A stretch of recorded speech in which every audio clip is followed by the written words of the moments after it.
I think it is possible to be resilient and vulnerable at at the same time. In fact, I see vulnerability as a precursor to fostering resilience. And ultimately, to me, resilience is also about healthy boundaries. That when we look at how a cell operates, it's semi-permeable. It is fluid. It's allowing into itself what it needs, and it's refusing entry to substances that are not healthy to the cell. And usually when we're attempting to build some kind of stability, we can kind of oscillate between having what I would call no boundaries or unhealthy boundaries, a lack of boundaries, or very brittle boundaries where there's this hyper vigilance and over defense of self. I had an experience, I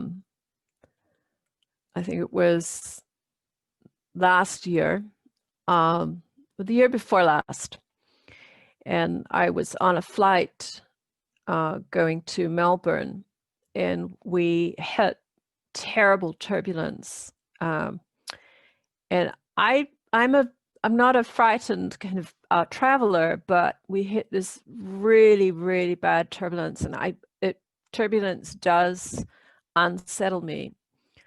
But for whatever reason, that particular day, I found myself becoming completely overwhelmed and terrified. And I could actually hear myself starting to hyperventilate.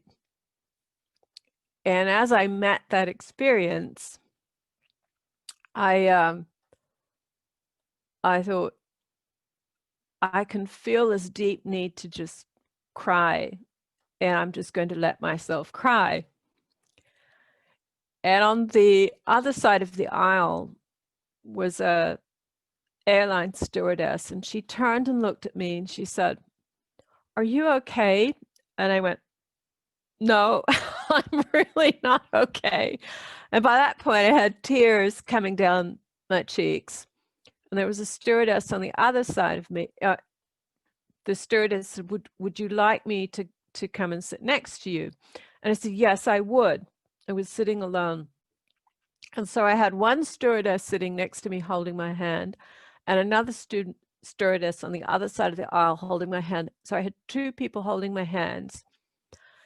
And at this point, I'm seriously going into a panic attack, which I've never, ever had happen. I don't think anywhere. And the stewardess turned to me and she said, "Have you ever done yoga?" Have you ever done yoga? I'm going to walk you through a breathing exercise. I know, oh my God. I'm not going to tell her what I do for a living. I'm certainly not going to tell her I wrote a book about breathing. And she very lovingly guided me through this breathing practice. And within a few minutes, I calmed down. And, after that experience, I decided to go back into therapy, and realizing that there was something, something that really needed to be supported in me that had fractured in that moment, because I could not find my inner resource. I could not find something stable that I could go to in that moment. And through entering into therapy, we uncovered that that panic was actually a residual experience from the many, many aftershocks that I experienced here alone on the farm after the Christchurch earthquake, and that the feeling of turbulence in the plane had like re-triggered something that had never really been digested fully. But the key thing here is that, when we do allow ourselves to be vulnerable, when we do say, I do need you to sit next to me, or I do need someone's hand to hold, or I do need to go back into therapy, or I need to call a friend, or however it is that we call what I frame as the outer resource.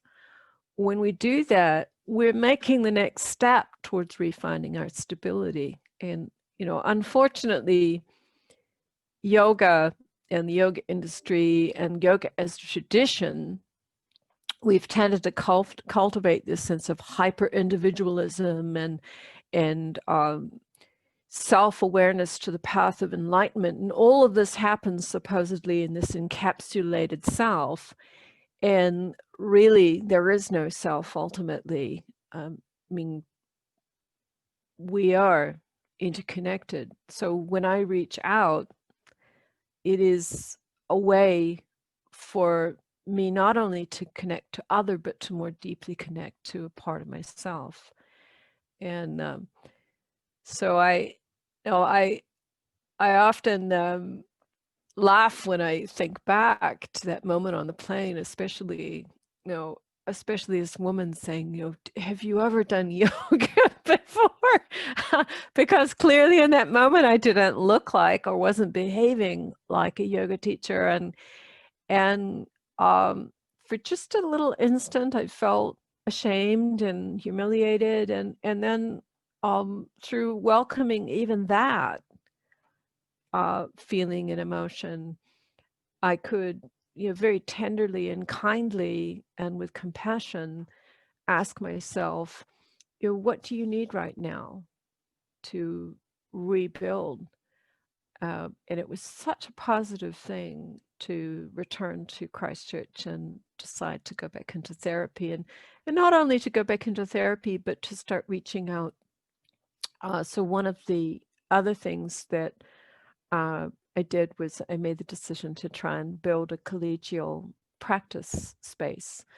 And that's been very helpful, not only to me, but to other yoga teachers who are holding space all the time for other people who are losing it, who need a space where we can let our hair down and we can be exactly as we are, whether that's in an okay place or a not so okay place.